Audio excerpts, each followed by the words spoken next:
We'll discuss now the baffle effect or the phase difference. Now, for normal conduction of sound, what is needed is an intact tympanic membrane, ossicular chain, and a mobile stapes footplate, and this has to be in the air-filled middle ear cavity. And this in turn would be attached to the oval window, the stapes footplate, and you have the second the round window. Now you have the oval window, round window.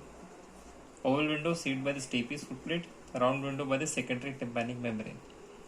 Now what happens is, as the air sound wave hits the tympanic membrane, this in turn would set the ossicle into motion, and this in turn would set the stapes into motion, and stapes in turn would set the perilymph into motion, and this round window will move out. So every time the stapes moves in, the round window has to move out. This is called as the phase difference.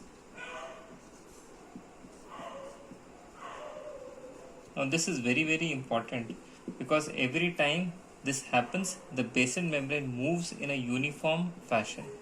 Now for some reason, if there is a perforation in the tympanic membrane,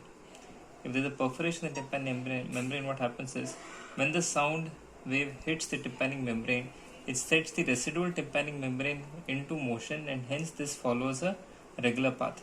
But also some sound wave would escape through the perforated drum and directly stimulate the round window.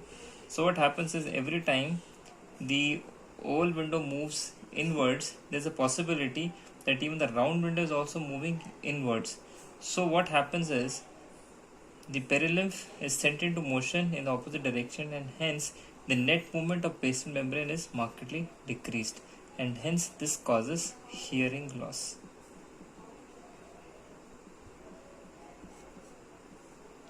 And this should not happen.